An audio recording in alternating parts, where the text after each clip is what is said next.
City Board of Directors. Madam Clerk, would you please call the roll? Director Miller. Here. Director Richardson. Here. Director Webb. Director Peck. Here. Director Wright. Here. Director Wyrick. Director Compuris. Director Phillips. Director Adcock. Director Adcock. Present. Vice Mayor Hines. Present. Mayor Scott. Absent. We'll now call on City Director Doris Wright for our invocation. We bow our heads, please. Most gracious Heavenly Father, thank you for this blessed, beautiful day. Father, as we gather here tonight as a body of elected officials to do the people's business, we pray that your presence will ever remind us to put our people and our residents first. We thank you for your grace and your mercy that you've extended toward our city. We ask that you keep our people on the front line, our employees, our firemen, our police officers, our sanitation workers, everyone who's out on the front line doing the work. We pray that for their safety and for their well-being, as we go through this heat wave, Father, we just pray that you would bless us and keep us. And we just ask that you guide each and every one of us so that we make decisions that are going to move our city forward. In your Christ's name we pray, amen. All please rise for the Pledge of Allegiance. Pledge allegiance to the flag of the United States of America, to the republic for which it stands, one nation, under God, indivisible, with liberty and justice for all. Thank you all.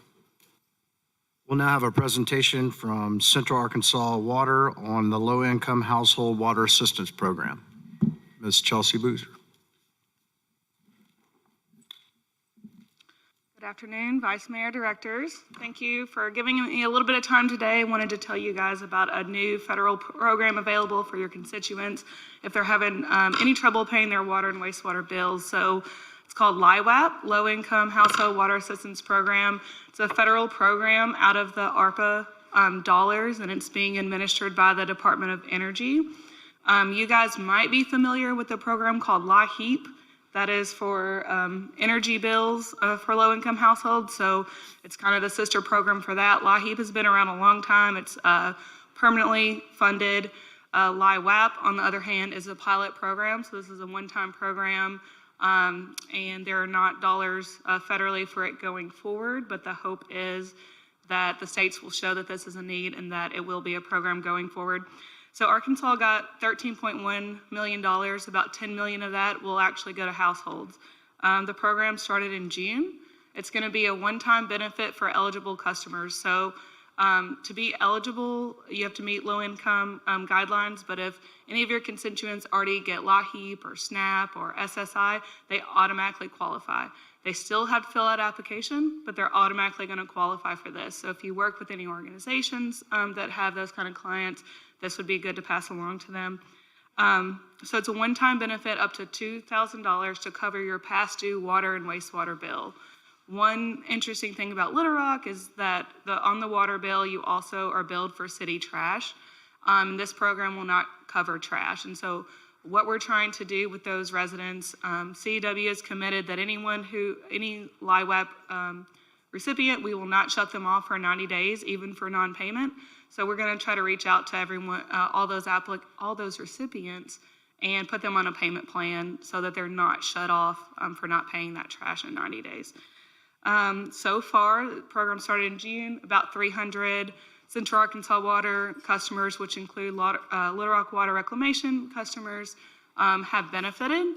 And we really wanna do a better job getting more of the word out. So first thing we did when the program started, we had 3,500 customers in our service area who were shut off or in line to be shut off. So we sent direct notices to those customers about the program and also telling them about an assistance event that Central Arkansas Water staffed with the help of Little Rock Water Reclamation, and we served 65 customers through those events. It was very successful. Some of these customers didn't have email addresses, couldn't read, and really needed our help filling out the application. So we did that. We notified you guys, and thank you, Director Wright, got it on her community center's radio station. So I imagine that really helped get the word out. So moving forward this month, we're also partnering again with Little Rock Water Reclamation to do a radio ad in English and Spanish to let people in the area know about the program and the availability. Mayor Scott is going to film a PSA for us that'll go out on Little Rock TV and social media channels. We've also notified 150 service organizations, like I said before, if they qualify for the other programs, they qualify for this. Doing social media press releases, putting up the flyers in English and Spanish, which you each have at your seats at the community centers. And then we've got a lot of questions if we're going to do more of those assistance events. The answer right now is maybe. The path we're trying to go is we're in the process of hiring a third-party payment processor to work on the arrearage owed to Central Arkansas Water. And the hope is that they're going to directly reach out to these customers via text message and non-traditional ways that might be more convenient for the customer, help them pre-screen their qualification and help them actually apply to the program. So if any of your constituents ask, it's arkansasliwap.com. That's hard to remember. You might not remember it. So if you just want to send them to the Central Arkansas Water website, it's on our homepage, and one click, it'll take them over to that website. So that's all, unless you guys have any questions. Chelsea, any questions from board members? Director Richardson? Thank you, Vice Mayor. Chelsea, thank you for that presentation, and thank you for this information you have up here for us. I heard you reference this information going to be shared at the community centers. Do we have any plans to distribute this at our resource center so we can allocate it to the community via our code enforcement officers? I'll get with staff, happy to do that. We have flyers in English and Spanish, all different sizes, so I'll get with staff and we can make sure that happens. So I think that direct face-to-face contact may be a little bit more effective because some of our constituents don't have access to the internet and other social media forums. So I would encourage you to get with our staff and see if we can utilize our resource center to distribute this information via our code enforcement officers. We work in some of the places that I think we're talking about. Yeah, great idea. We'll definitely do that. And if anyone has questions too, or need help, can't fill out, or don't have internet access, they can call CW and we'll help them through the process. Thank you. Director Adcock? Yes, Chelsea, we are going to have another vaccine clinic on August the 6th from 12 to 4, and I would like to invite you to have a table at that event and passing out your literature. We can make that happen. And I would also like to have 100 of these flyers. If you'll call me, I'll come pick them up. You got it. We'll be there. Thank you. Thank you. Thank you. I think that covers it. No, I had my hand. Oh, I'm sorry. Okay, I see. Director Wright? Thank you, Vice Mayor. I'm working on 2 back-to-school events that might be good venues for a table and education. So I'll let you know about those. Have you also provided some flyers to Central Arkansas Library System? We have sent it to their emails, and we're also hoping, the state has a third-party administrator for this program. It's not a CW program, and they have outreach dollars, and so they came up with the flyers. We're hoping they really ramp up their outreach and, go through the libraries, go through the food banks. But in the meantime, we're happy to do that, and so we have reached out to the libraries, yes, ma'am. And happy to participate in those events, too. We have a summer program at West Central, and if these are available, we can send one home with each of the kids. We have about 90 to 100. Okay, yep, we can print those off, and I'll also send them to all of you electronically, just in case you want to forward them out, but we can get you those, and Director Adcock, we can get you copies, too. Thank you. Thanks. No more questions. We'll move on with our modifications and our consent agenda. Just a little housekeeping here. Ordinance 18 has been withdrawn at staff request, and then we have ordinance M1 and M2. I have cards on M2, so I'll need a motion and a second to move M1 to the grouped items and M2 to the separate. So moved. All in favor? Aye. Any opposed? Motion passes. M1 to the grouped items and M2 to the separate. Madam Clerk, would you please read our consent agenda? The Consent agenda consists of a resolution to set August 2nd, 2002 as the date of public hearing on the request to abandon the portion of West 19th Street right-of-way between Lot 12, Block 8, and Lot 7, Block 5, Blankenship Addition, immediately north of 1901 Leander Street in the city of Little Rock, Arkansas, and for the purposes. A resolution to set August 2nd, 2022 as the date of public hearing on the appeal of the Planning Commission's recommendation of denial for a planned zoning district titled Hayes Properties Enterprises, PCD, located at 1417 South Park Street in the city of Little Rock, Arkansas, and for their purposes. A resolution to set August 2nd, 2022 as the date of public hearing to form and lay off Little Rock Property Owners Improvement District number 2022-003, Parkland Heights, and for the purposes. A resolution to set August 2nd, 2022 as the date of public hearing to form and lay off Little Rock Property Owners Improvement District number 2022-002, Gibraltar Heights, and for the purposes. A resolution to authorize the city manager to enter into a contract with TECO Safety in amount not to exceed $176,868.66 plus applicable taxes, fees, and trade-in credits for the purchase of service weapons for the Little Rock Police Department and for the purposes. A resolution to authorize the city manager to enter into a contract with Utility Associates Incorporated in amount not to exceed $58,102 plus applicable taxes and fees for continued support for the Little Rock Police Department modems and for the purposes. A resolution to express the willingness of the city of Little Rock, Arkansas to apply for and utilize federal aid transportation alternative program funds from the Arkansas Department of Transportation for the Jonesboro Children's Trail Phase 3 and for the purposes. A resolution to declare a 6-month moratorium on the issuance of demolition permits and exterior building permits in the Central High Neighborhood Historic District in the city of Little Rock, Arkansas, and for the purposes. That concludes the consent agenda. Move for the adoption of the consent agenda. We have a motion and second to adopt the consent agenda. All in favor, say aye. Aye. All opposed? The ayes have it. Consent agenda is passed. Madam Clerk, please read our grouped items.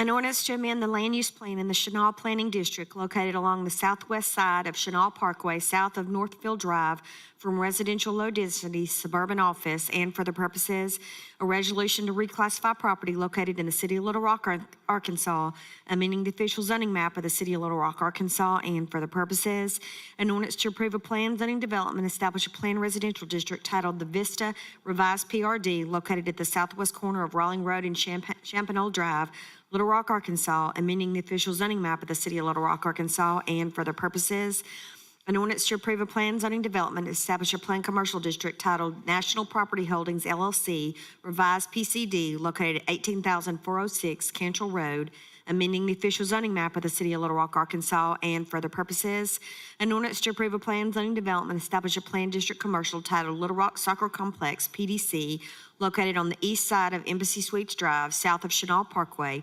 amending the official zoning map of the city of Little Rock, Arkansas, and for the purposes, an ordinance to approve a planned zoning development, establish a planned commercial district titled Chateau Event Center, PCD, located at 25,616 Cantrell Road, amending the official zoning map of the city of Little Rock, Arkansas, and for the purposes, an ordinance to approve a planned zoning development, establish a planned residential district titled MEO LLC PRD, located at 228 Vernon Avenue, amending the official zoning map of the city of Little Rock, Arkansas, and for the purposes, an ordinance to reclassify property located in the city of Little Rock, Arkansas, amending the official zoning map of the city of Little Rock, Arkansas, and for the purposes, an ordinance to declare it impractical and unfeasible to bid, to authorize Osborne, Carrera, and Associates Incorporated to perform an actuarial evaluation and stress testing at a cost not to exceed $6,750 for the purpose of evaluating the feasibility of various benefit increase amounts for members of the Little Rock Police Pension and Relief Fund, now administered by the Arkansas Local Police and Fire Retirement System, to declare an emergency, and for the purposes, an ordinance to condemn certain structures in the city of Little Rock, Arkansas as structural fire and health hazards, to provide for summary abatement procedures, to direct city staff to take such action as is necessary to raise and remove said structures, to declare an emergency, and for the purposes, first reading. We suspend the rules and place on second reading. I have a motion and a second to suspend the rules and place on second reading. All those in favor say aye. Aye. All those opposed? Ayes have it. Second reading, Madam Clerk.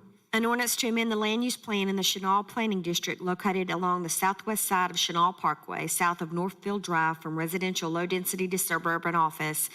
An ordinance to reclassify property located in the city of Little Rock, Arkansas. An ordinance to approve a planned zoning development, establish a planned residential district titled the Vista Revised PRD located at the southwest corner of Rawling Road and Champernell Drive. An ordinance to approve a planned zoning development, establish a planned commercial district titled National Property Holdings LLC, Revised PCD, located at 18,406 Cantrell Road. An ordinance to approve a planned zoning development, establish a planned district commercial titled Little Rock Soccer Complex PDC, located on the east side of Embassy Suites Drive, south of Chenal Parkway. An ordinance to approve a planned zoning development, establish a planned commercial district titled Chateau Event Center PCD, located at 25,616 Cantrell Road. An ordinance to approve a planned zoning development and establish a planned residential district titled MEO LLC PRD, located at 228 Vernon Avenue. An ordinance to reclassify property located in the city of Little Rock, Arkansas. An ordinance to declare it impractical and unfeasible to bid, to authorize Osborne Carrera and Associates to perform an actuarial evaluation and stress testing at a cost not to exceed $6,750 for the purchase of evaluating the feasibility of various benefit increase amounts for members of the Little Rock Police Pension and Relief Fund, now administered by the Arkansas Local Police and Fire Retirement System, to declare an emergency. An ordinance to condemn certain structures in the city of Little Rock, Arkansas as structural fire and health hazards, to provide for summary abatement procedures, to direct city staff to take such action as necessary to raise and remove said structure, to declare an emergency. Second reading. We suspend the rules and place on third and final reading. Second. We have a motion and a second to suspend the rules and place on third and final reading. All in favor, say aye. Aye. All opposed?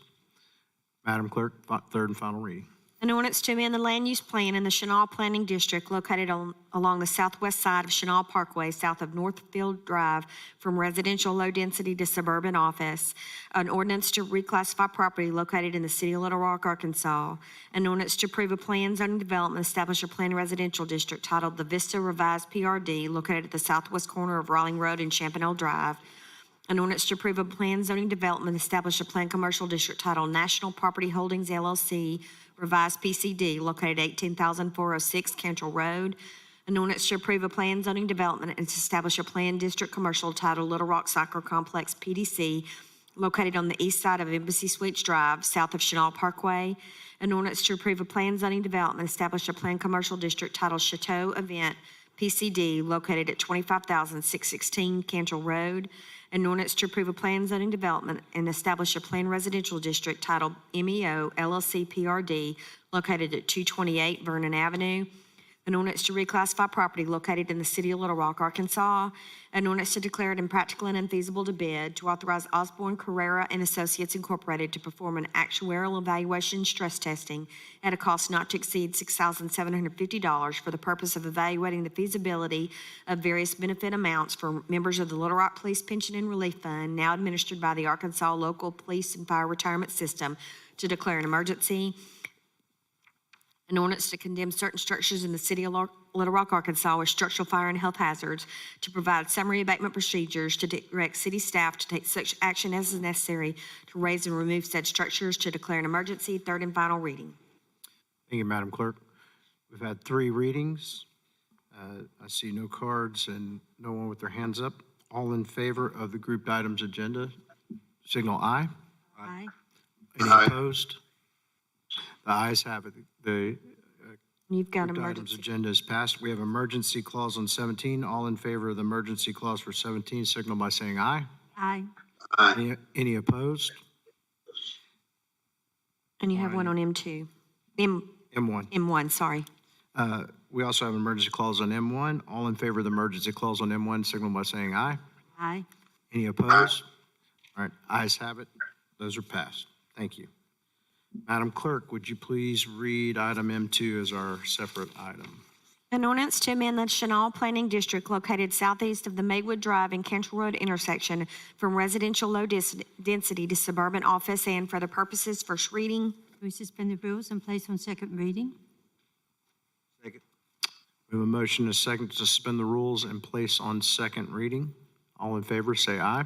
Aye. Any opposed? Ayes have it, Madam Clerk, second reading.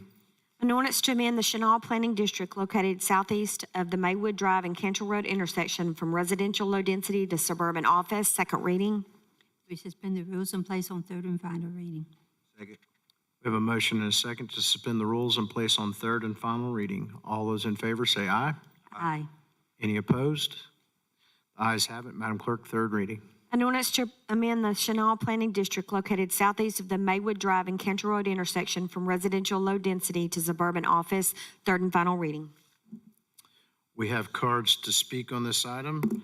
I have Ms. Kathy Neal speaking in favor.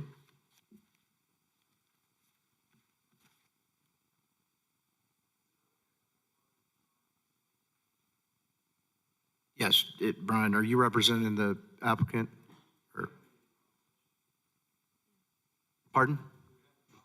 Yes. I'm going in the order I've got the cards up here.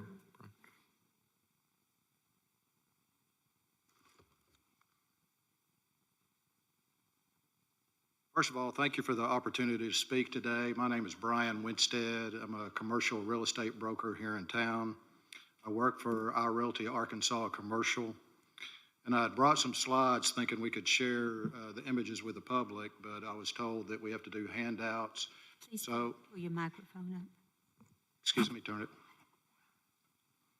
So I had some slides that I hope to share with the public, but was told that we have to do handouts. So every one of you should have a handout. So if you would go to the first page of the handout, it is the land use map, and the properties are outlined in green. 1 Maywood is to the left, and 18515 Cantrell Road is to the right. Maywood is 1.04 acres, and 18515 is a half an acre. So total, we have 1.54 acres. Both of these properties front Highway 10 and are contiguous to one another, and they're being marketed and sold as one piece of property.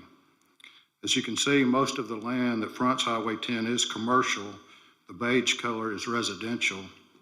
We're asking for a suburban office amendment to the land use map from the current use of residential RL. Suburban office is the least impactful commercial use of the property and should not be a detriment to anyone. Examples are like a dentist office, a doctor's office, insurance agent, attorney-type offices. The current RL zoning is more dense and intensive than the suburban office use. RL allows for up to 6 units per acre. So these two pieces of property could have 9 units versus having one office building. And if you notice the piece of property across the street that's zoned SO suburban office, I'll get to that in just a minute if you'll turn to page 2. Page 2 is a copy of the ordinance to amend the property directly across the street on the land use map in July 21st of 1998. This amendment changed the land use map from single-family residential to suburban office and office. This piece of property is about 8 to 10 acres, and it was appropriate to amend this property 24 years ago, and we believe it is appropriate to amend our properties today. Page 3, please. These next several pages are from the county's water and wastewater map. The blue lines are water lines and the green lines are sewer lines. The green circles are manhole covers.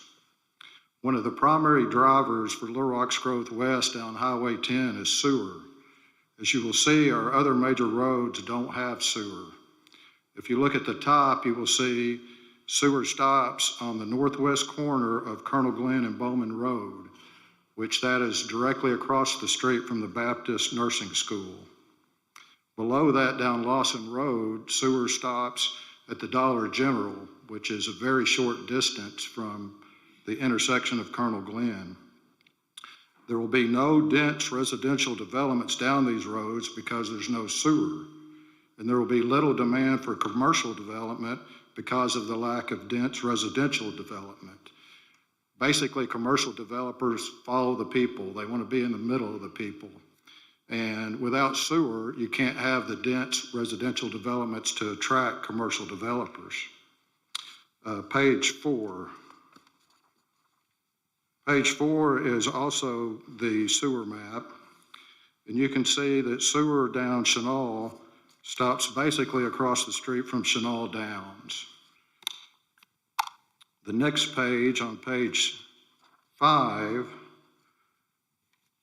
shows where sewer stops on Denny Road, which is at Chenal Elementary. And you can look at that map and see there's very little development around that area. The next page, on page 6, you can see sewer is going down Highway 10. Chenal's land is out Highway 10. You can see how the Chenal development has actually wrapped around Joe T. Robinson to continue its movement west. Chenal owns thousands of acres down Highway 10. It is easier and cheaper for them to continue to pull sewer lines from their previous developments than for developers to pull new lines down other major roads. There's also a sewer treatment plant off Highway 300 on West Ridge Road, less than 1 mile from Highway 10, which confirms the area's projected growth and increased need for wastewater treatment. Dense residential developments follow the public works, and in this case, public sewer. Commercial developers continue to follow these dense residential developments west out Highway 10. Then the next page, on page 7, these properties front Highway 10, which is defined as a state highway that was constructed by the Arkansas Department of Transportation as a 5-lane road and is designated as a principal arterial and is to serve through traffic and to connect major traffic generators. That sounds like a lot of traffic to me, and as you can see from the Arkansas Department of Transportation's traffic count, it's in excess of 19,000 vehicles per day already. Page 8. This report is also from the Arkansas Department of Transportation, Little Rock, District 6, job status map, dated 10/13/21. On page 9, you can see they are spending $81,049,325 on the Highway 10 and I-430 intersection project. That's the construction that's currently underway. On page 10, you can see that they're going to spend another $25 million widening Highway 10 from 5 lanes to 7 lanes from Pleasant Ridge Road to Taylor Loop. These projects' costs are in excess of $106 million and support the theory of high traffic now and more coming. Otherwise, they wouldn't be spending so much money. Next page, on page 11, this is back to the land use map. There's strong demand for commercial properties in this area as evidenced by the new Dairy Queen and Jersey Mike's at the corner of Chenal and Highway 10. We've got the Popeyes down there, Jiffy Lube, Take 5 Car Wash, and I'm sure there's others. I've had one accepted offer on these properties that had to be terminated because of zoning issues. The buyer was told by the Planning Commission staff that there would be no more zoning changes on Highway 10 west of Chenal, so they terminated the contract. I now have a letter of intent from a new potential buyer. It's an education company. These are evidence of commercial demand in this area. Other owners along this frontage also want to sell. To the west of 1 Maywood is where the welding shop is. They own that lot and the lot to the west of that. Both of those properties are currently on the market for sale. The caregiver, who is the daughter of the owner of the property at 8511 Cantrell, which is adjacent to these properties to the east, has asked me to let her know if we have a buyer that needs more land, that they would also be interested in selling their property.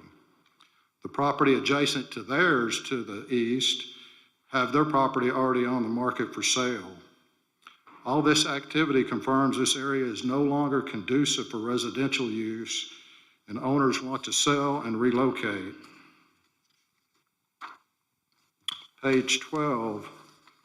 This page shows some of the reasons why these owners with frontage on Highway 10 want to sell. There's several negative attributes to owning a home on a main road with high traffic. First of all, loud noise. Most of the time they have to leave their windows shut because the highway noise is so loud. Danger to humans and pets. You can imagine your children or grandchildren in the front yard of Highway 10 with 20,000 speeding cars a day. It's a very dangerous situation. It's also dangerous just to access in and out of these properties due to the high traffic count. There's also a lack of privacy for these homes. The air quality is lower. The dust and pollen counts are higher. There's also lower resale value, as much as 20% less for homes on busy roads. I believe due to these reasons, you see no new residential developments that front Highway 10. There are no homes that front Chenal Parkway and no homes that front West Markham west of Shackelford. Most commercial buyers want and need these high traffic counts and visibility and accessibility, which makes these properties perfect for an amendment from a residential use to a suburban office use. The next page, please, is page 13. This is a Google Earth image from 1994. That's as far back as Google Earth would go. The owners of One Maywood have lived there since 1983 for 39 years, which is 11 years before this image was taken. Highway 10 was a 2-lane road out of the city limits with very little traffic. These properties are not in a neighborhood, they're not in a subdivision. The highest and best use of these properties is no longer residential but commercial. Suburban office is not an intensive development and should not be a detriment to anyone. What we don't want to see here are rent houses that can't justify high enough rents because of their location. Houses along this frontage are hard to keep rented due to loud road noise. If the landlord has to lower rent to keep it rented, then he has less money to maintain the property, and there you go. The landlord can't make enough money to keep the house up, and it can become dilapidated and unsightly. I've got so many pages in this handout because I wanted to present facts and not opinions. We would appreciate the board's support and approval of this amendment. Page 14 is just kind of a recap of what I've talked about here. Are there any questions?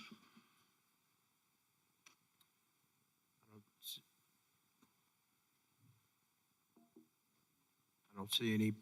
Mr. Winstead, thank you. Thank you.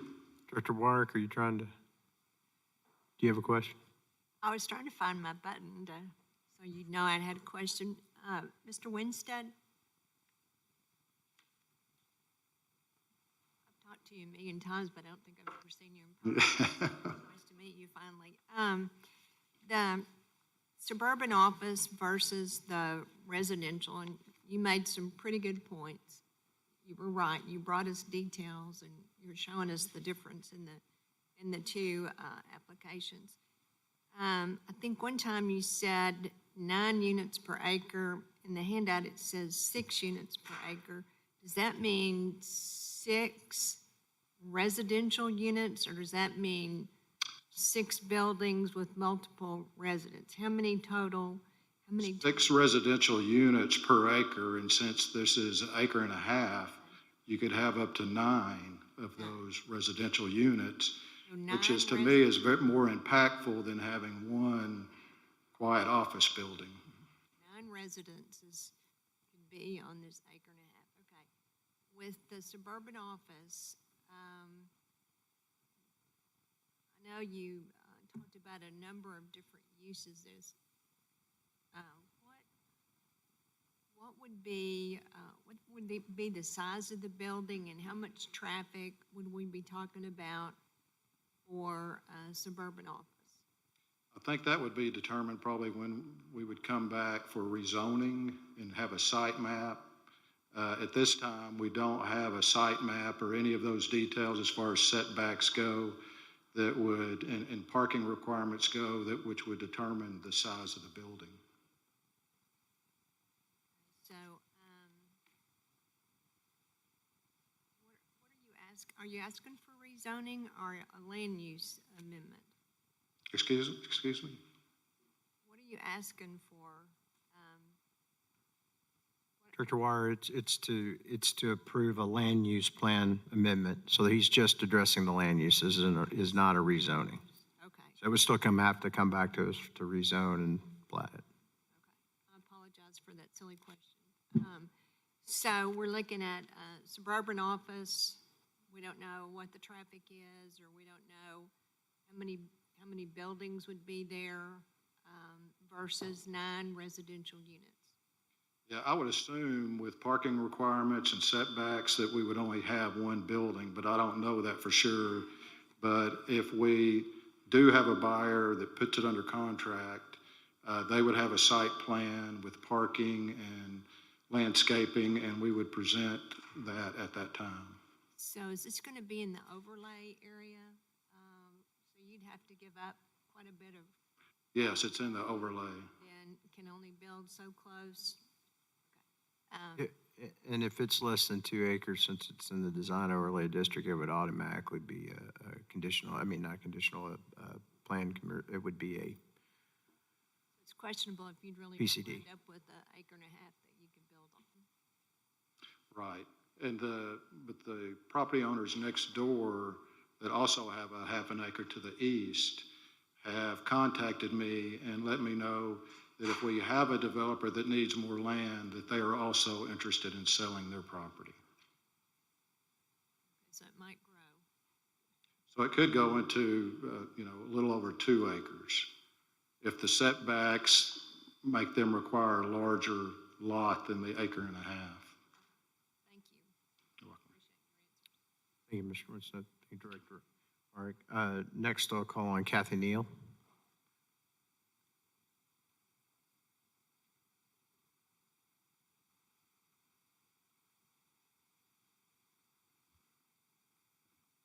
Hello, everyone. Thank you for this opportunity to speak to you tonight regarding our property on Highway 10. My name is Kathy Neal, and my husband Eddie in the red shirt back there. We've lived at 1 Maywood Drive for 39 years. A lot has changed. When we moved there, it was a 2-lane highway. And we were not a part of the subdivision. And as the years progressed, people moved in, moved out, property sold, people passed away, and things have changed. Today, just to give you a for instance, right behind our home is the residence of the owners of Casa Mañana Mexican restaurant on Highway 10. They also own the house across the street where their daughter lives, and they own the house to the south of them, which is now an Airbnb. Connie Wright at the Wright Welding Shop, she owns the house that is right across the street from our backyard. It is a rental house. I cannot tell you the number of people who have lived there, who've moved in and out, police cars, fire, on and on and on. We have a beautiful screened-in back porch on the back of our house. We have not been able to use that or our backyard for a very long time.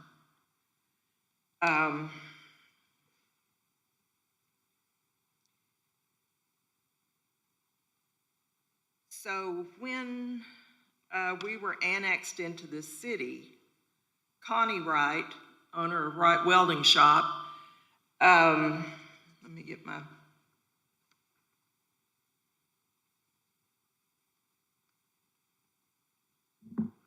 she grandfathered her business into the city. Okay, y'all know that, I'm sure. And we had the opportunity to do the same thing, but we didn't. At the request of friends that we had in the subdivision, for our property value, you can see that we made a huge mistake right then. Today, you know, the Planning Commission would not even hear of it being zoned commercial. So, and I know this isn't a zoning meeting, but so that's what we're seeking now, is to get it zoned office. My husband's 86 years old. We're looking at moving to something that is less work. We can't keep the riding lawnmower working to mow our yard. Right now, the lawn needs to be mowed. My husband can't mow it because the lawnmower doesn't work. We need to be somewhere where we don't have to do yard work, housework, whatever. And that's what we're looking for. We really need to sell this property for as much money as we can get out of it to take care of us in our senior years. I thank you so much for allowing me to speak to you tonight. And if anyone has any questions, I'd be glad to try to answer. Thank you, Mrs. Neal. Director Adcock, do you have your hand up? No, I wanted to hear from Jamie Collins, please. Okay, can I get through we got one speak against, then we can bring Director Collins up if that's all right. Thank you, Ms. Neal. Thank you.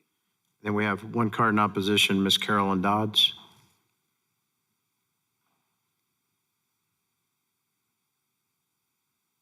Good evening. My name's Carolyn Dodds.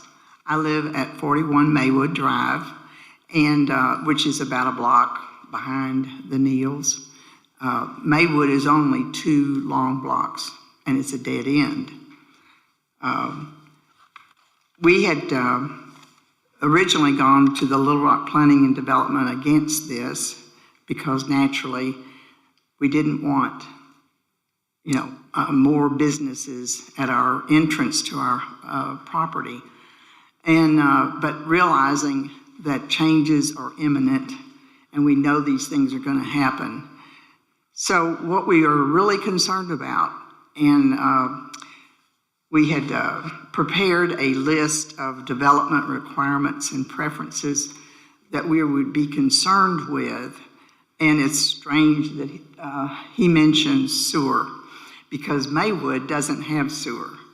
And I don't know if the Neals do or not. No, the Neals don't have sewer either. So it's really unusual, but we don't have sewer. And that's all of us. There's about 21 houses plus the Neals and then all that. But anyway, I'm voicing concerns. We're talking about traffic. She was saying 9 units of what? I mean, we're talking about, you know, a stretch row of businesses. This is between the kindergarten on Norton Road and Maywood. It's a long block. We have Valley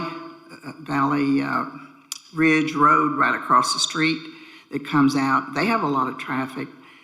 Then we have Maywood, which is small amount of traffic, I think. But the turn lanes are very dangerous because you can meet each other. And I've almost had 3 wrecks coming in on the turn lanes.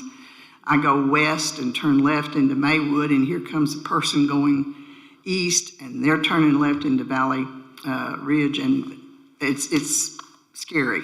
So that's one of our main concerns. And then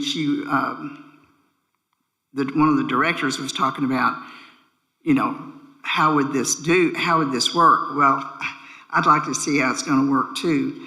But another thing that is really a great concern is once this is done, and it'll be another, like he said, it'll be a planning and so forth. But we're very concerned about how it looks. You know, when you drive into your neighborhood, you don't want, you know, a big something on the left, like we have a red barn on the right.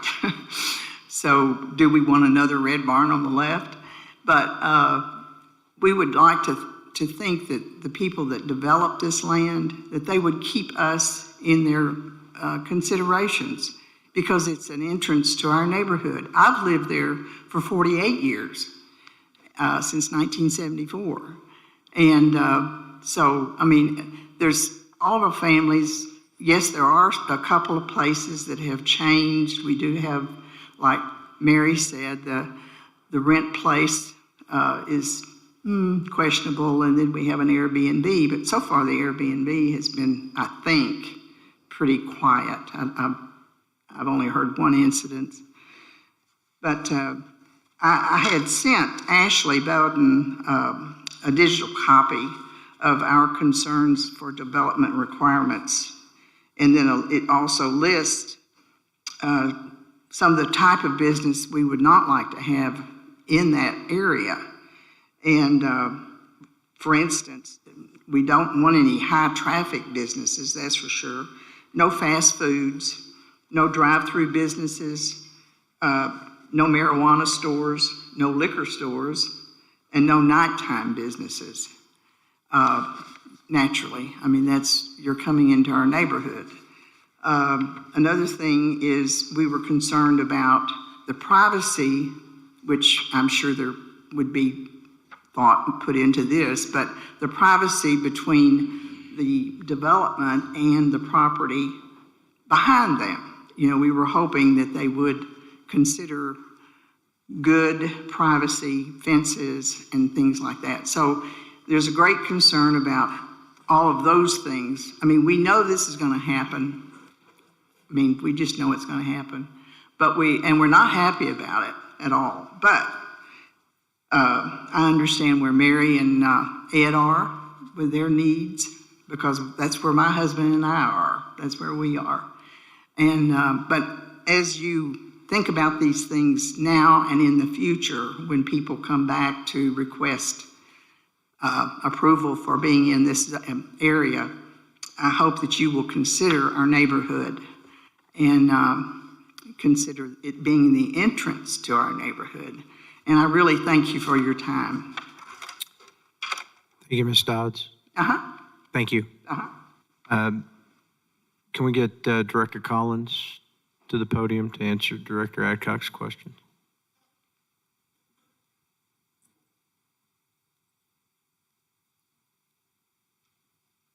Jamie, do you have a zoning map that we can see the zoning in this area, please?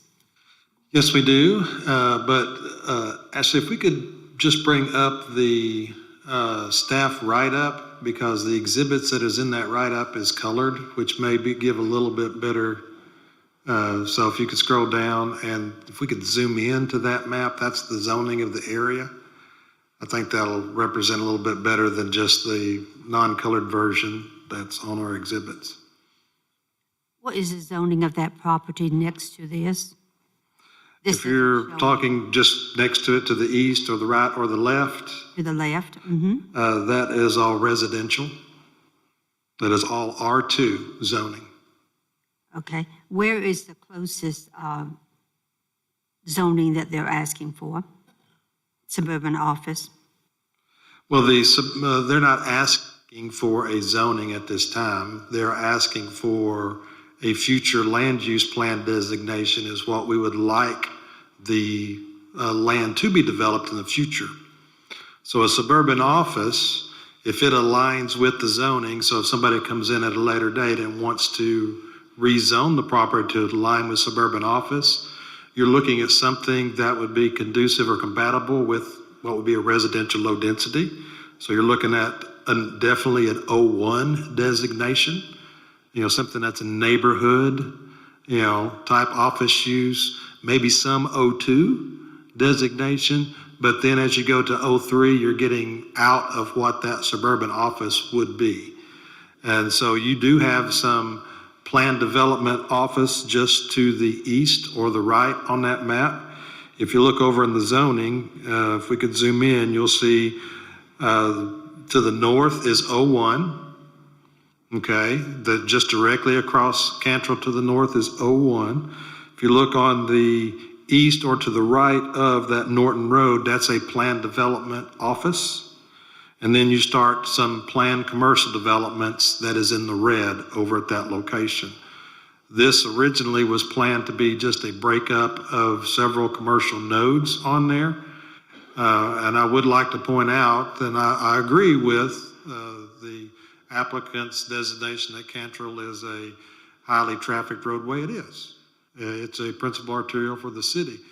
But I would also like to say I differ with the opinion that a principal arterial within the city has to have either an office or commercial zoning along its entirety. I do agree that we do not want single-family residential, each individual lots accessing the roadway if at all possible. But this tract of land, the board, when they approved the land use plan, approved this to be residential low density. Knowing at that time it was larger tracts, and it did go from 2 lanes to 5 lanes and shoulders in the area. But there still is viable, as even the applicant explained, that people are looking to combine tracks. The access doesn't have to be directly on Cantrell. Other tracks that are just to the east or the right on that map and south along Norton can be combined to this. Access can be provided to Maywood, not necessarily Cantrell and out there. So redevelopment is possible for a still single-family residential development other than an office development. So what we're looking at doing is this property, the board believe this property, would we like it to be some type of office development in the future? Other examples that was brought up by the applicant was not necessarily office related, it was more commercial related. So this one, as I said, if it's suburban office, we would look for more of a O1 type zoning. This would, regardless of whether he combined tracks or whoever combined tracks, would have to be a planned development in any type of rezoning. So it would come back before the board as a planned development and then be labeled or conducive to whatever the primary use was. So it wouldn't necessarily be as a planned office development or a planned commercial development. It'd definitely be a planned zoning development, but their primary use coming before the board would set that designation.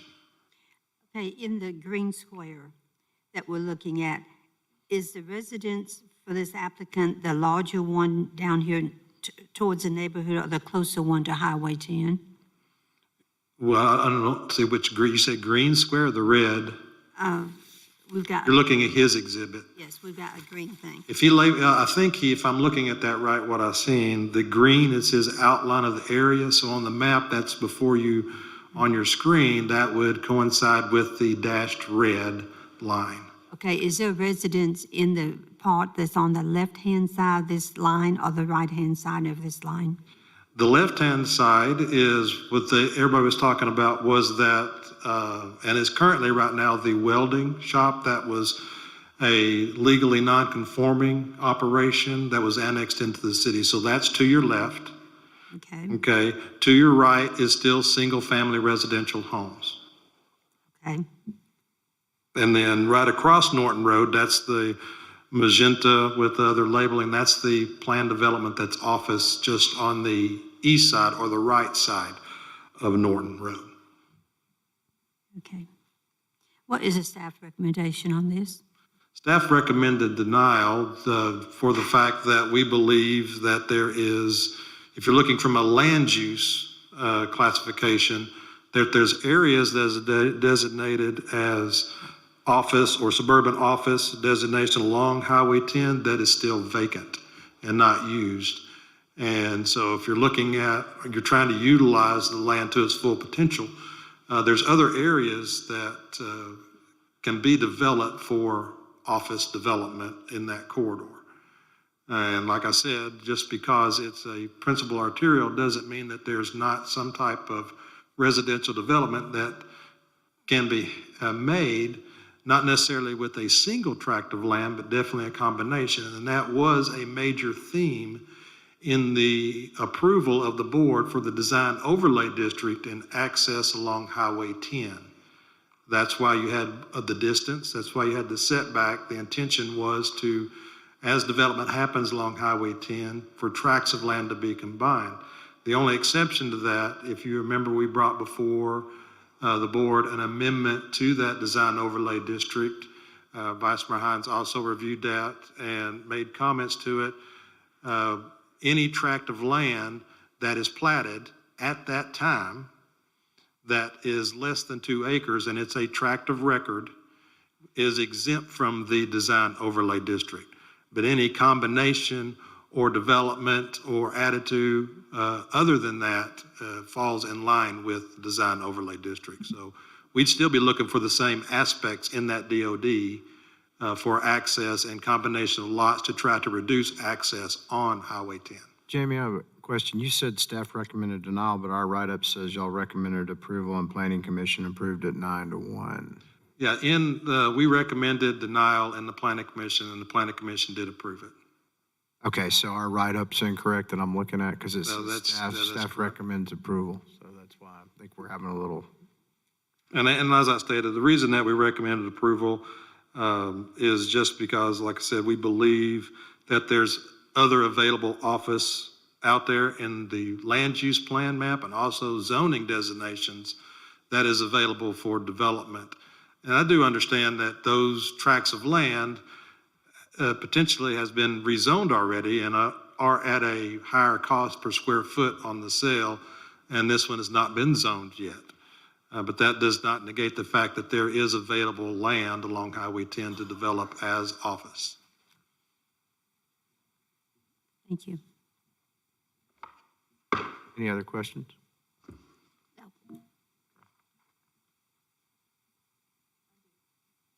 Director Wyrick, sorry.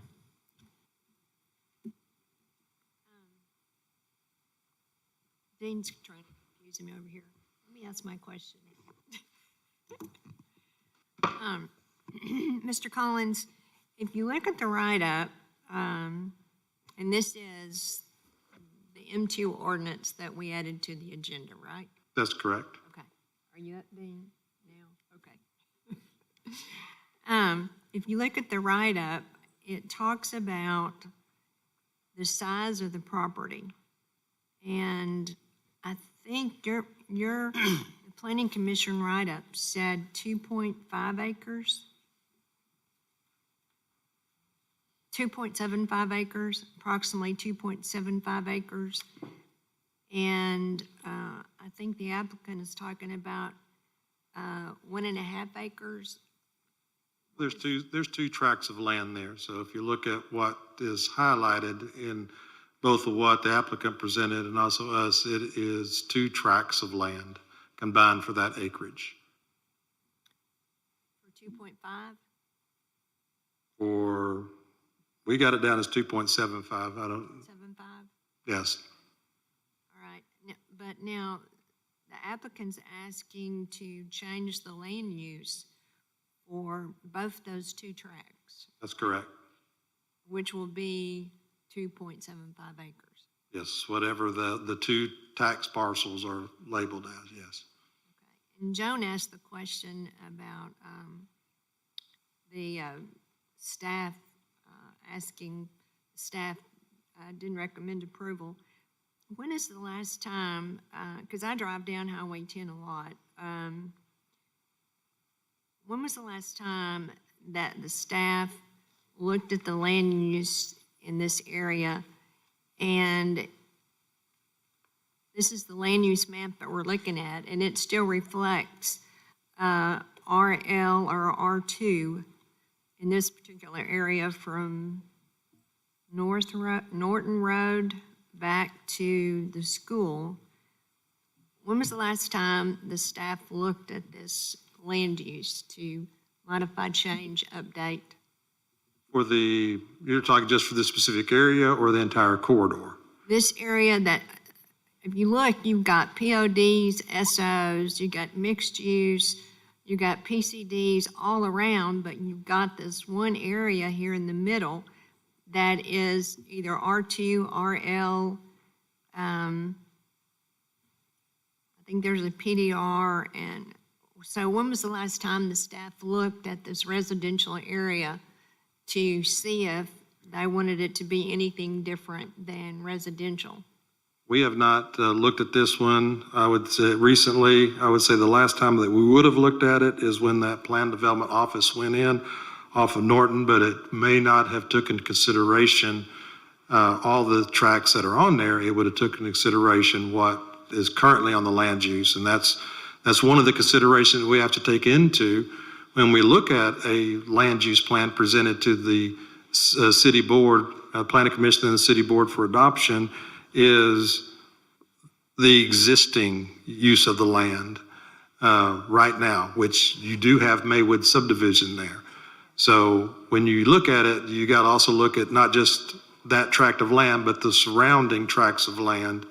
Now, Cantrell does make a good divide to transition that land use plan, but is there a good transition from what we have, the existing single-family residential homes in Maywood, and the adjacent property that is still larger tract lands, existing homes that are on there, and their uses? So like I said, I do agree that you do not necessarily want single-family residential homes fronting a principal arterial. But there are developments along Cantrell that allows for single-family residential development that may have main access, one main access, and then comes into a development that has been combined. So, that may be another viable option. So you're saying based on this one application that's coming before us and before the planning commission, then you still think that those two lots ought to remain RL?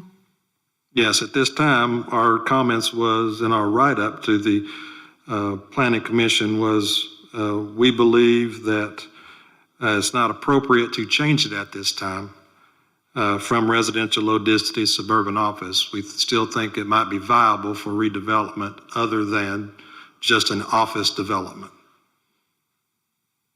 Is there anything besides suburban office?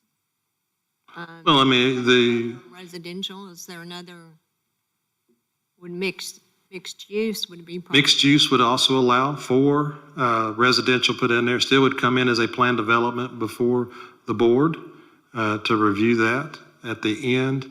Mixed use allows for residential to also be put in there.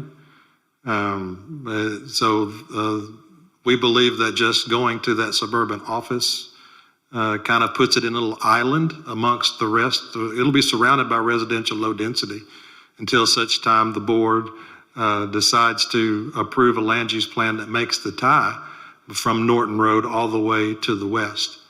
But mixed use would also take into account C3 type uses. It could, but it would still also come before the board for review and approval. Because even those tracts of lands that are out there to make something viable in the combination of any tract of land, it would throw them out of that 2-acre minimum for being exempt of the DOD, so it would be a planned development. Well, it sounds like that there's a lot of people in this area that are thinking about rezoning, selling their property, rezoning. So if Mr. Winstead was successful on his and somebody else came in and wanted to jump in on his development, they'd have to come before the planning commission and us for a land use amendment. So it's sort of, there'd be several applications that would come forward. If they do it individually, yes, and the city can take up at the board's direction or planning commission's direction, or to look at that area to present a viable land use tie or change in the area. We just have not done that for this area. Okay, thank you. Thank you, Jamie. I just want to point out for the record that our write-up that's our agenda and our Board of Directors communications says that staff recommends approval of the amendments. We're having a little cognitive dissonance here, but anyway, with Vice Mayor, we pulled it off the 21st agenda, so that's how it was listed on there. It might have been an error on the 21st and nobody caught it, but we'll go back and change it and make sure it's posted right. Now, that's fine. And also, if we did an instant replay, a quick look, Jamie prefaced his last statements before Director Wyrick's questions about, I think, Jamie, you said the reason why staff is recommending approval. I thought I heard that before you made your comments to Director Wyrick's question. So we need to make sure, Vice Mayor, that we're clear on staff's recommendations. Jamie, I don't know if that was a Freudian slip or I heard something different through my ears over here, but I thought you prefaced your comments by saying the reason why staff is recommending approval, and you went out and laid out the reason why. We have any further questions from board members? With that, we'll move to a vote. Madam Clerk, will you do the roll call, please?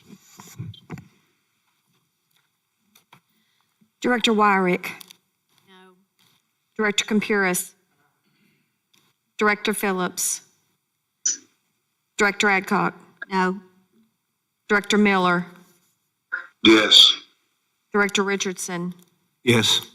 Director Webb. Director Peck. Yes. Director Wright. Vice Mayor Hines. Yes. 7 ayes, 2 nays, and 1 absent. All right, the ordinance passes. And that concludes our agenda for the evening. Mayor, Vice Mayor, Yes, we'll go to citizen communication, I'm sorry. Vice Mayor, I have couple of items I would like to discuss. Okay, can we we'll do the citizen communication, then we'll get, I know Director Adcock and Director Wright both will recognize, we'll get through citizen communication. We have a card from June Matheny.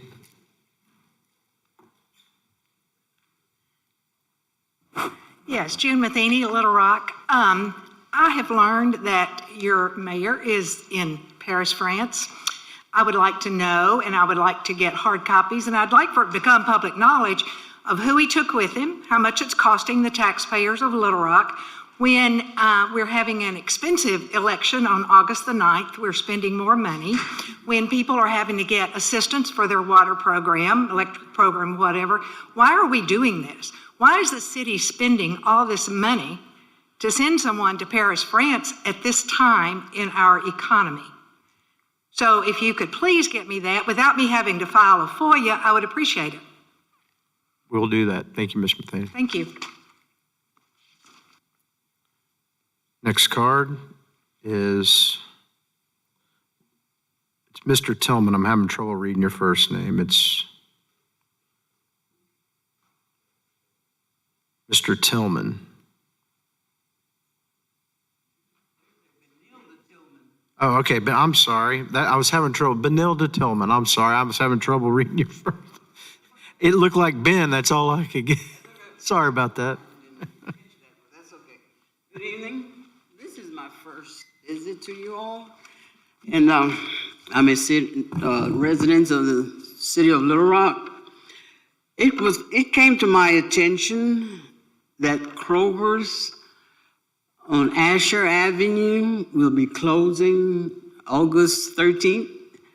And as a concerned citizen, I'm here. I've never been here before, and I appreciate y'all having me. Made a few notes. Are y'all aware of this closing? This is right. I spoke with her yesterday. I called the mayor's office yesterday. I spoke with someone by the name of Brittany. I'd called the mayor's office before. And I also spoke with Miss Joyce Elliott. She said if her schedule was not full, she would show up today. But we have got to consider that area. It's dear to me because I remembered back in '87, I lived at 6310 Asher. I took the bus and I went and got my GED. What I'm saying is that area, I know it's kind of rough. Things have happened, but that Kroger has not been managed right. That's what I'm looking at.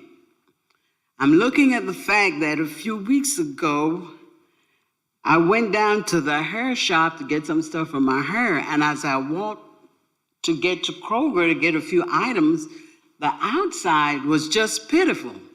I blame that on management. My business with you does not start when I get in your store. I need some attraction. When I park my vehicle or whatnot, I mean the entrance to the store, feces, urine, vomit, that's not just on the citizenry.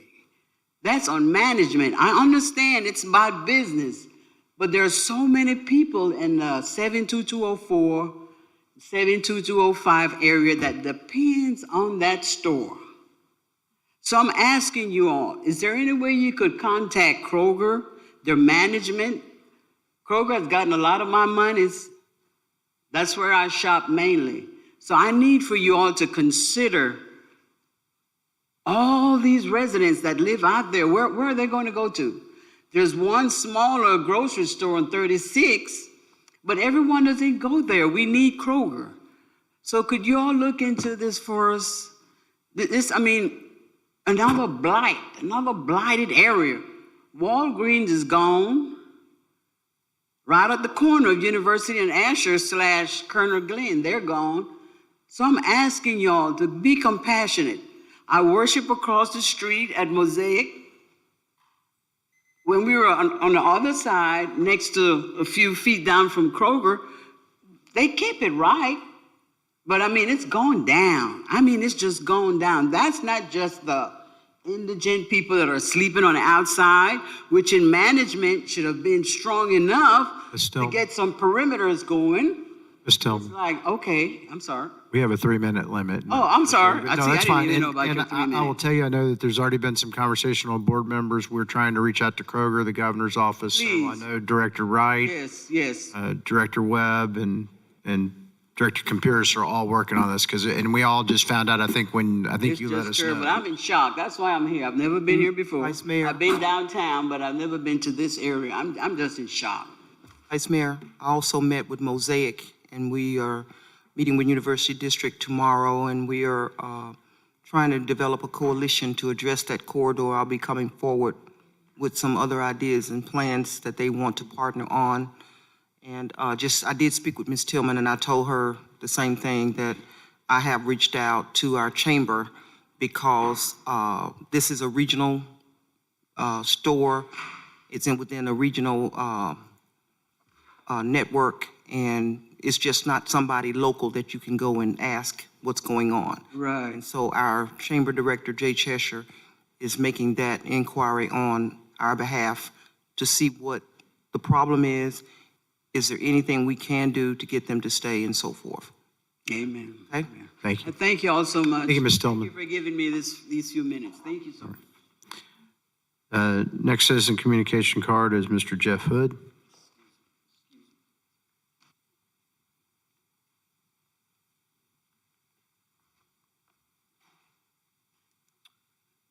Good evening.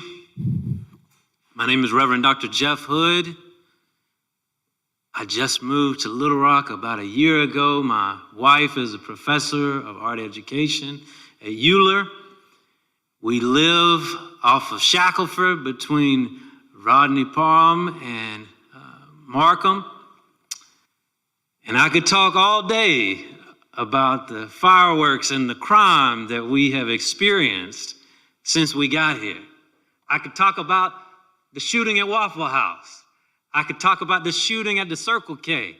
I could talk about last night, North Little Rock chasing somebody into our neighborhood and pitting them into an apartment complex. I know that y'all have engaged Breckenridge Village and everybody's really excited about that, but I'll tell you, if I was a business leader, the only type of business I would open up over there is a shooting range. But I ain't gonna stay on that.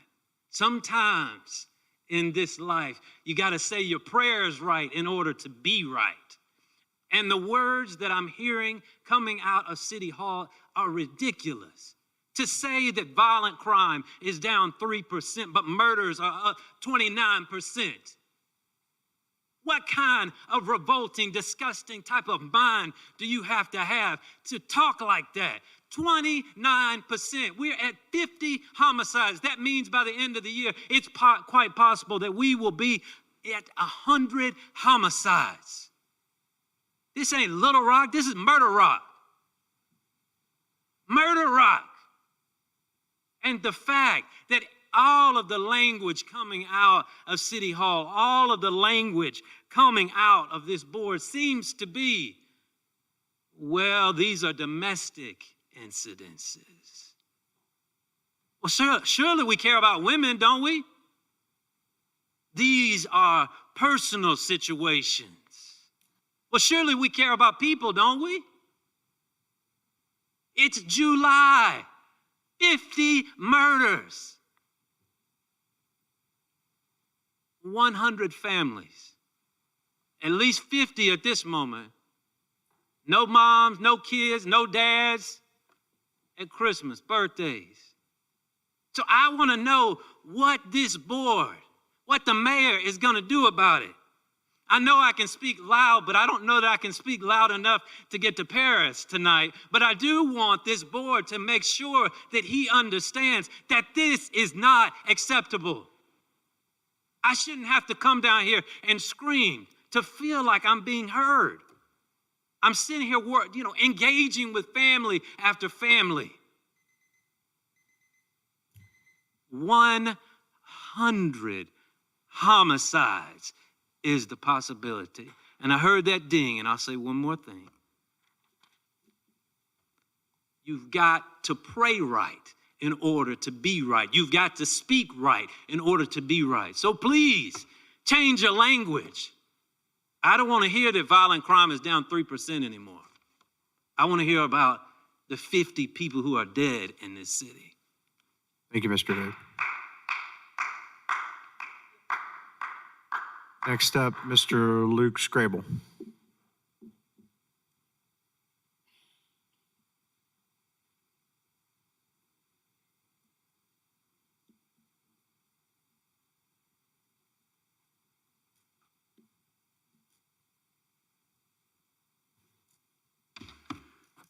Good evening. Thank you for allowing me the privilege to exercise my First Amendment rights. I didn't know the mayor was not going to be here, so I would like to save my subject matter to next citizens communication, if that'll be all right.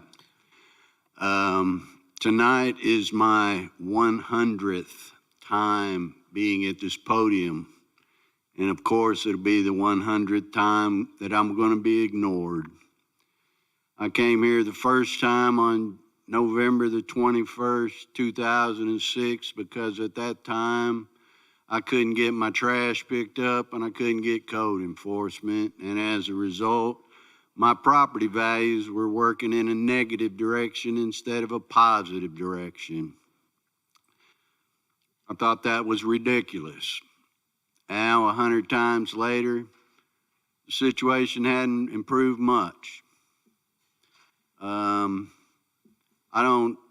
I sympathize greatly with the pastor that just got up here and spoke. I think it's a crime that a city this size has lost 100 lives, because I remember about 6 years ago, we had 50 murders in a whole year, and I was thinking that was a crime.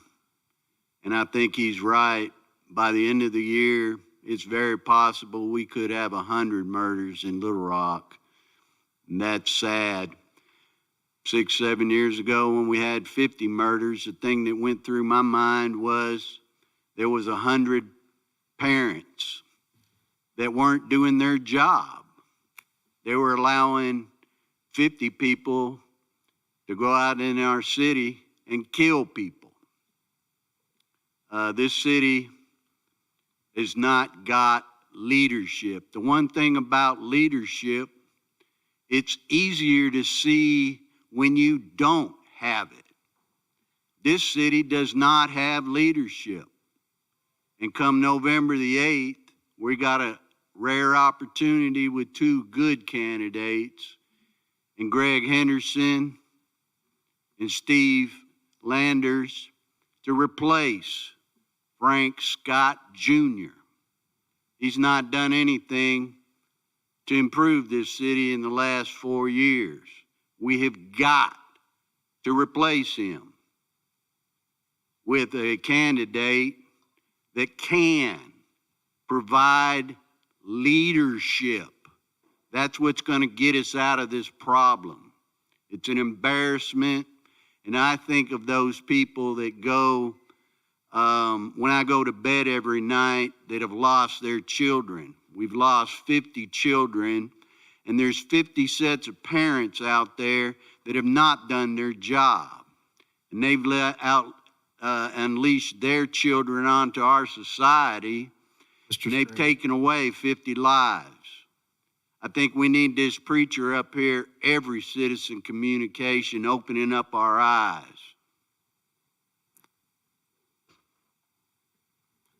Thank you, Mr. Grable. I'll call on Director Wright. Thank you. I want to segue back into the Kroger store by way of letting the board know that Director Webb and I have been working on food deserts, and we met with the grants administration staff regarding some funding opportunities in the form of grants. And as I requested, I think during our last agenda meeting, we need a market analysis when you go after this type funding for food deserts. And so since there's been no overtures to move forward with that market analysis, which I understand would cost between $4,000 and $5,000, I've asked Mr. Carpenter to develop a resolution authorizing the city manager to pursue a market analysis study of food deserts that would include Barrow Road and 12th Street corridors. And I would also like that resolution or ordinance, whichever it needs to be, Mr. Carpenter, to authorize the city manager or direct the city manager to pursue any funding available to help us address food deserts. I know there's one grant opportunity coming up in September, so I'd like to get this on our agenda as soon as possible so that we don't miss that window for those funds. That's one thing. And then the second thing, Vice Mayor, I sent you a picture, and this is from one of my constituents, and it's regarding a drainage ditch. I do not know if our Public Works Director is here, but this is a picture of a drainage ditch beside her house. And she told me today that staff did come out, they sprayed something on the opposite side of her house on the fence on somebody else's property, but they told her she was responsible for this drainage ditch. There is no way that she can cut this. You would need something like a bush hog to get through here, just to get through it. And so I want to know, Mr. Carpenter, why would a citizen, a homeowner, be required to address a drainage ditch that's clearly in a drainage ditch? Director Wright, the general answer to that question is that there are properties that are owned by individuals, but they serve dual purposes. One example is on residential property, the responsibility under our code for sidewalks is on the individual. What the code says and what the people can afford are not always in alignment. And I imagine what we've got here, and some of these have come in because of annexation, some of these because we've taken over property, and I don't know this specific location, but what tends to happen is that the city somehow puts property in the area, and then that responsibility is left with the homeowner. They may or may not have been told that when they bought the property, and that's where the comment comes from. Now, how to deal with the comment's a policy question.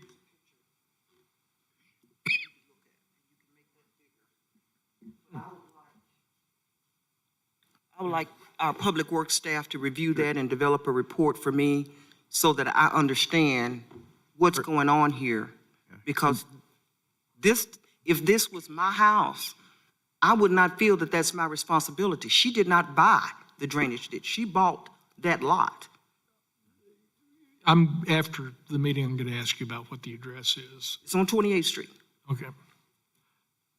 And I need to find out exactly what's what, because there's no way she can cut this.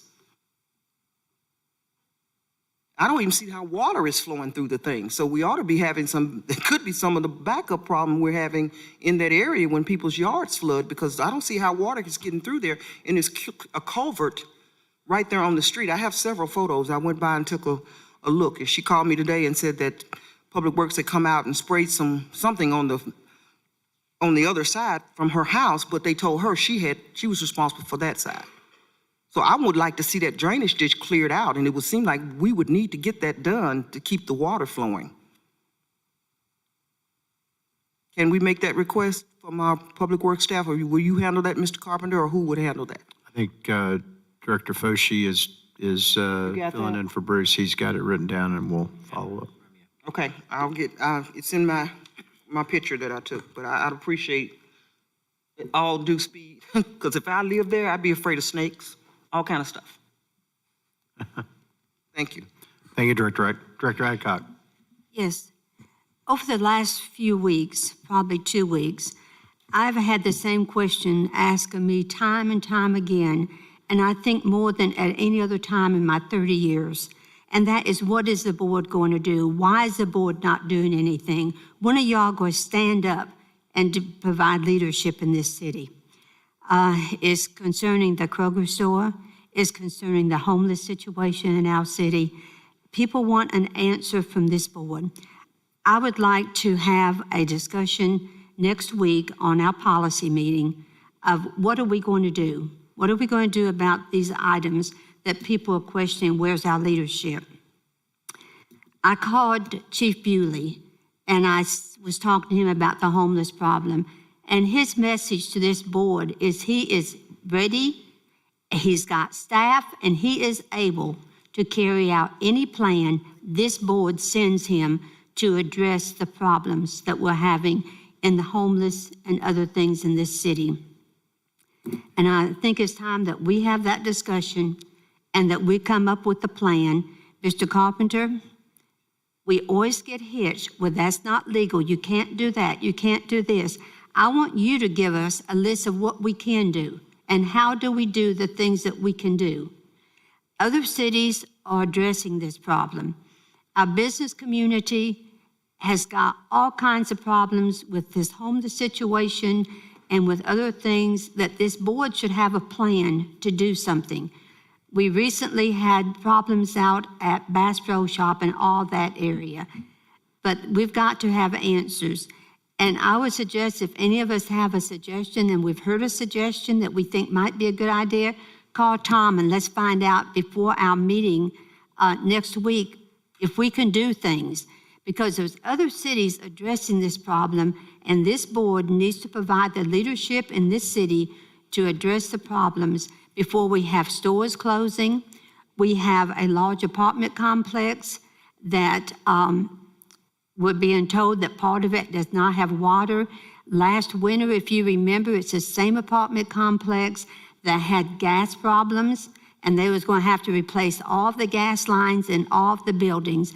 And yet today we get a email from one of our departments saying, well, they never did get all the gas lines. Are we going to wait until wintertime and find out, hey, that apartment complex can have gas because they've got leaks in it?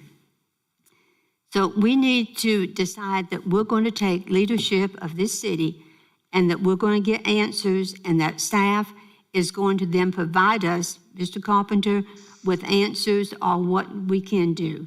There recently was in Little Rock a man that came from another state that they was talking about had lots of answers. Mr. Carpenter, I know you talked to him. I know that Director Wright has talked to him. Please share those ideas, but let's stop this, people questioning our leadership ability on this board. Thank you. Thank you, Director Adcock. Director Hancock, if I could, I welcome the phone calls, but please remember my adage, if you ask me, can we do X? There's only two answers to that question. One is yes and the other is no. If you ask me how we can accomplish X, we can usually figure something out. For example, we worked very carefully to develop a solicitation in the media or medians ordinance that would withstand constitutional scrutiny. Now, y'all passed that. It's got to be enforced. But we could come up with the idea, so I'm welcoming the ideas. As to the other matter that you talked about, one of the issues that came out today in the meeting that I sent you the memorandum about or the email about is we've got to get some data and decide whether we want to go forward in a violation type of issue or we want to go forward in a nuisance type of issue in circuit court. But until we have the data, we can't do that. And I know that I think that two of the departments talked to the acting manager, who will probably never want to be acting manager again, about the need to get certain inspections done, and we're working on that right now. We have a man who stands at 65th and University with a 2 or 3-year-old child on his back begging money. That child, if that man was hit, that child would go flying. This afternoon, we have a lady in a swimsuit on 65th and University asking for money. There surely are some ordinances or something we can pass We have to make one. sure that these things are not in our city. Yeah, we have that. I don't enforce ordinances, but that one exists, and ours is pretty forceful, and it's somewhat unique across the country. And, you know, I have ramps that I go off of, and people are doing the same thing, and they're coming up to cars, and nobody does anything about it. I think that what you are saying is we don't want this ignored, even though it's not a major offense. Vice Mayor, I also would like to request that Chief Bewley and Chief Helton attend the meeting next week during this discussion time. Okay, we'll make sure the appropriate LRPD person's there. Yes, I'm understanding that you want to add something for the policy agenda. correct. Yes, sir. And what's the topic other than leadership? I just need to know how to Topic list is that. the city board taking back the leadership of this city. You can put it in any tones you want, but we're going to address the homeless problem. We're going to address the apartment complex.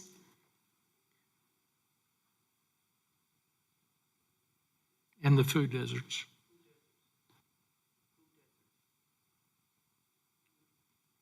Food deserts, The Kroger food desert. the Kroger. And the Kroger, yes. Because I'm told today that this Kroger is the first Kroger, and the next one they're looking at is the one in the east side of town. And we know if those two go, the next one would be Southwest. So we need to find out exactly what's going on with the Kroger situation. And please, if you have suggestions, let's get them to Mr. Carpenter so we know by next week if we can do these things, if we can't do these things. Direct, Vice Mayor, may I speak? Well, I've got two others ahead of you, Director. Right. Director Miller. Thank you, Vice Mayor. A couple of things. One, I've heard several people make reference to the fact that Mayor Frank Scott Jr. is in Paris. Let me set the record straight. Our mayor is not out of the country, and our mayor is not in Paris. And so I don't want anyone there that's attending this meeting personally, and certainly not anyone who's listening to this meeting, to go away thinking that our mayor is out of the country and in Paris. That is false, and it's just not true. So that's the first thing. The second thing, as it relates to food deserts and studies that could be done, I certainly, I heard reference to Barrow. I heard reference to 12th Street. I certainly want to make sure that any type of study that is talking about food deserts talks about Roosevelt Road, starting where the Kroger is on East Roosevelt and going all the way to Roosevelt, it turns into Asher, that goes to Colonel Glenn. I want that whole area studied because my observations, it's just one grocery store, and that's that the Kroger on East Roosevelt, that along that whole stretch of miles. So I would certainly request that if there is a study, that it take into consideration what's going on Roosevelt Road, all the way to where it turns into Colonel Glenn. Thank you, Mayor, Vice Mayor Hines. Thank you, Mayor, Director Miller. Director Wyrick. Thank you, Vice Mayor. I wanted to weigh in on the Kroger thing. I learned about Kroger closing on Sunday, and I've had several calls and several emails, and the citizens that use Kroger are ready to do a letter writing campaign to the people at Kroger if we can get a location, a name to send letters to, because they definitely do not want it closed, even though it may not be up to speed as some of the other Krogers. It's a viable shopping for that part of our city. So if somebody can come up with a name and an email or an address, then I can send that out to the people that are asking me for who to contact. The second thing is the homeless. In April of this year, it seemed like that we were being inundated with panhandlers on streets that we'd never seen them before. A number of homeless colonies, some with young children in them. They've been sighted going in and out of the camps. I've had a conversation with Tom Carpenter in regards to the panhandling. He told me we have an ordinance that's in place. There may be an issue for the state highways. Maybe there's something that supersedes panhandling on those, but our city ordinances are sound, and it's the fact that we're not enforcing them. I talked to the mayor about it. He indicated that I was not accurate and that he was going to talk to Crystal. Crystal's now not the chief, so I never got that dialogue back and forth as to the panhandling ordinance. But the homeless have moved in. I understand that they're in other parts of the city, but I can tell you in April, it's like we have a flock of folks that are milling around in the woods and creating some havoc for the residents. I talked to Mr. Moore, and I told Mr. Moore, I said, North Little Rock has got a plan for how to take care of homeless. The city of Little Rock has been looking into that.